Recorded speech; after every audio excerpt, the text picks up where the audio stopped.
അച്ഛാ, എൻ്റെ പേര് മാത്യു.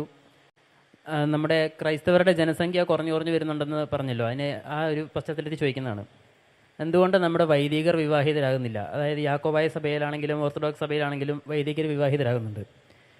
അപ്പോൾ അത് ഒരു വിശ്വാസത്തിൽ ഊന്നിയ ഒരു പുതിയ തലമുറയെ വളർത്തിയെടുക്കാൻ വൈദികർ വിവാഹിതരാകുന്നത് സഹായിക്കില്ലേ? അതൊരു നല്ല ചോദ്യമാണ്. എനിക്കിപ്പോൾ സമയം കഴിഞ്ഞു പോയി, അതുകൊണ്ട് ഞാനതിനെ പ്രൊമോട്ട് ചെയ്യാൻ പറ്റിയില്ല. അതെ, നിങ്ങളോട് ഞാൻ ചോദിക്കട്ടെ, നിങ്ങളുടെ അടുത്തുള്ള ഒരു ചേട്ടൻ്റെ വീട്ടിലേക്ക് ചേട്ടൻ മാനേജ് ചെയ്യുന്ന സംവിധാനങ്ങളിലേക്ക് നിങ്ങളുടെ മക്കളെ വളരെ ഫ്രീ ആയിട്ട് വിടുമോ, അതോ നിങ്ങൾക്ക് റിസർവേഷൻസ് ഉണ്ടാകുമോ ജഡ്ജ്മെൻ്റ് ഒക്കെ വരുമ്പം?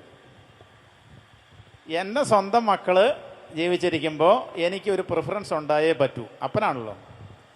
അങ്ങനെയുള്ള പ്രിഫറൻസുകൾ എല്ലാവരുടെയും മക്കൾക്ക് കിട്ടുന്നതിന് വേണ്ടിയിട്ടാണ് വിവാഹിതരാകാതിരിക്കുന്നത്. അത് ക്രിസ്തുവിനെ ആയിട്ട് ഒന്ന് ചേർന്ന് ജീവിക്കാനുള്ളതാണ്. ഒരു പുരുഷനും ഒരു സ്ത്രീയും കൂടെ ചേർന്നതാണ് ദൈവഛായ എന്ന് പറയുന്നത് സാധാരണ, കേട്ടോ. പുരുഷനും സ്ത്രീ അവർ ചേർന്നു, അപ്പോൾ ദൈവഛായ. ഞങ്ങൾ കല്യാണം കഴിക്കുന്നില്ല, അപ്പം ഞങ്ങൾ ദൈവവുമായിട്ട് ചേർന്ന് നിൽക്കണം എന്നതാണ്. അതിനകത്തില്ലാത്തതിൻ്റെ ക്രൈസിസ് നമുക്ക് ഈ പറഞ്ഞതിനകത്തൊക്കെ ഉണ്ട്. ലിറ്റർജി എടുത്താലും നമ്മുടെ ഐക്യത്തിൻ്റെ കാര്യം എടുത്താലും അടികാരക്കേലും അതിനകത്തുണ്ട്. അപ്പം ഞങ്ങൾ അങ്ങനെ ഇരുന്നാൽ, എനിക്കിപ്പോൾ ഒരു ഇടവ വന്നാൽ അവിടെ 500 പിള്ളേരുണ്ടെങ്കിൽ എനിക്കെല്ലാം ഒരുപോലെ എല്ലാ പിള്ളേരും. പക്ഷേ എൻ്റെ പിള്ളേർ ആ കൂടെ നടക്കുമ്പോൾ അതങ്ങനെ വരികയില്ല. പിന്നെ കുടുംബം നോക്കാനില്ലാത്തത് കൊണ്ട് വാസ്തവത്തിൽ എനിക്കൊക്കെ ഫ്രീ ആയിട്ട് സംസാരിക്കാം, എനിക്ക് ഫ്രീ ആയിട്ട് നടക്കാം. എന്ന് പറഞ്ഞാൽ എനിക്ക് 24 മണിക്കൂർ ശുശ്രൂഷയ്ക്കായിട്ട് ഉപയോഗിക്കാം. അങ്ങനെയുള്ള കാര്യങ്ങൾ കൊണ്ടാണ് കല്യാണം കഴിക്കാത്തത്.